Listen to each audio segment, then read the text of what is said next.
என்னது? ஹாய் ஃபுல்தீஸ், இன்னைக்கு என்ன படத்தை பற்றி பார்க்க போகிறோம் அப்படின்னா 1971 வெளியான ஸ்டான்லி குப்ரிக் டைரக்ட் பண்ண அவரோட ஒரு மாஸ்டர் பீஸான படத்தை பற்றி பார்க்க போகிறோம்.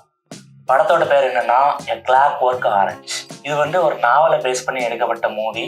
படத்தோட மெயின் தீம் என்னன்னா வைலன்ஸ் எல்லாருக்குள்ளேயுமே இருக்கும். இந்த படத்துல நிறைய விஷயத்த பேசிருக்காங்க. என்னன்னா ஃப்ரீவில் மொராலிட்டி ஒரு தீம்ல இருக்கும் படம். அதுக்கப்புறம் அதை பத்தி எல்லாம் பின்னாடி அப்படி டீட்டெயிலா அந்த கதையோட நாங்க சேர்த்து எக்ஸ்பிளைன் பண்றோம்.